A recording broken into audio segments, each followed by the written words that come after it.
আসসালামু আলাইকুম।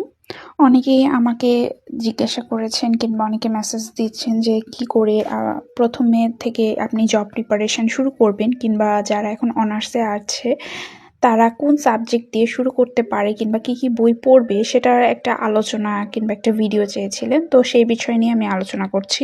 তো আমি সবাইকে সাজেস্ট করি যে বাংলা দিয়ে আগে শুরু করেন।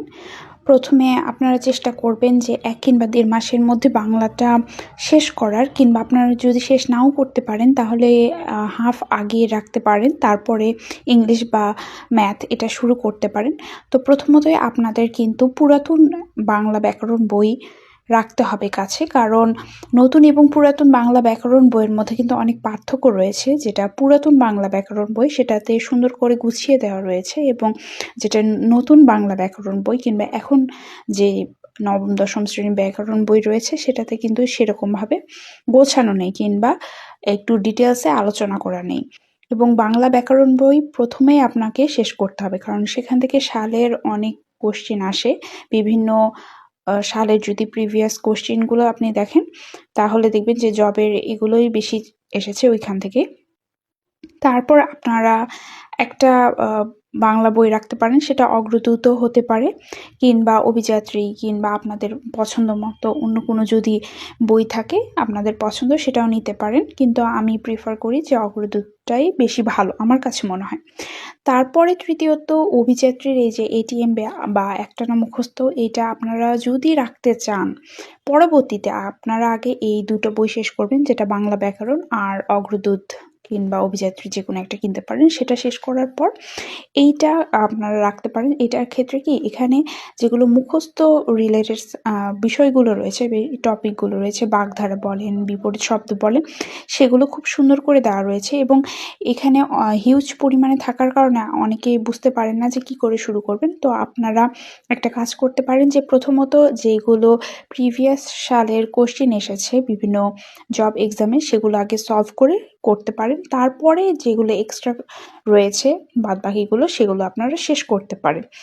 এবং এটা কিন্তু খুবই ইম্পর্টেন্ট আপনার জন্য যে কোশ্চেন সলভ করা। তো আপনারা একটা জব সলিউশন অবশ্যই রাখবেন। তো অনেকেই জিজ্ঞাসা করেন যে প্রথমেই কি জব সলিউশন আপনাকে কিনতে হবে কিনা?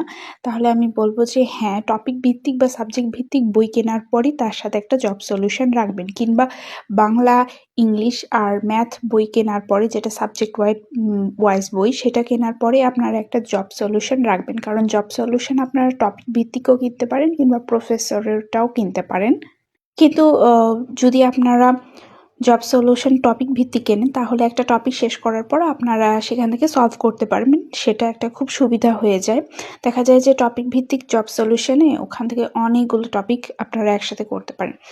এরপর আসি যে অনেকে জিজ্ঞাসা করেছেন যে আমরা অনলাইনে কোথায় ক্লাস করতে পারবো কিংবা প্রথমে আপনারা যারা কোচিং কিংবা কোনো প্রাইভেট কিংবা কোনো অনলাইন ভর্তি হতে চাচ্ছেন না তারা ফ্রি কিভাবে ক্লাস করতে পারবেন। তো আমি বারবারই বলে আসছি যে আপনারা 46 যেটা উত্তরণের কোচিং রয়েছে সেটা টেলিগ্রাম চ্যানেল থেকে আপনারা করতে পারবেন। সেটা যদি আপনারা নোট করে রাখেন দেখবেন যে এখানে সব ক্লাসই রয়েছে। তো বাংলা সাহিত্য আর বাংলা ব্যাকরণের ক্লাসগুলো যদি আপনারা এখান থেকে করে নোট করে রাখেন তাহলে পরবর্তীতে আপনাদের সুবিধা হবে।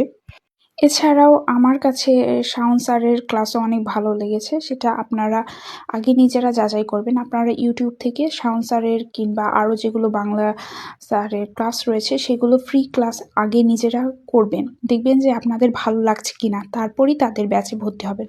এছাড়াও উত্তরণের যে ক্লাসগুলো রয়েছে সেগুলো ইউটিউব চ্যানেলেরও রয়েছে। তো আপনারা চাইলে সেখান থেকেও আপনারা যদি ক্লাস করতে চান তাহলে সেখান থেকেও ক্লাস করতে পারেন। এছাড়াও আপনারা দেখবেন যে P2 এর যে ক্লাসগুলো রয়েছে ফ্রি ক্লাস রয়েছে ফুল কোর্সেরই। তো আপনারা সেগুলো ফ্রি ক্লাস করতে পারেন ইউটিউব থেকে। এছাড়াও ইউটিউবের অনেক বাংলা ক্লাস রয়েছে কিংবা বাংলা চ্যানেল রয়েছে যেগুলো থেকে আপনারা ক্লাস করতে পারেন ফ্রি। তো ফার্স্টে কোনো জায়গায় কোনো কোচিং কিংবা কোনো টিচারের কাছে যদি অনলাইনে ভর্তি হতে চান তার আগে অবশ্যই যাচাই করে দেখে তারপরে আপনারা ভর্তি হবেন। আশা করছি যে আপনাদের ভালো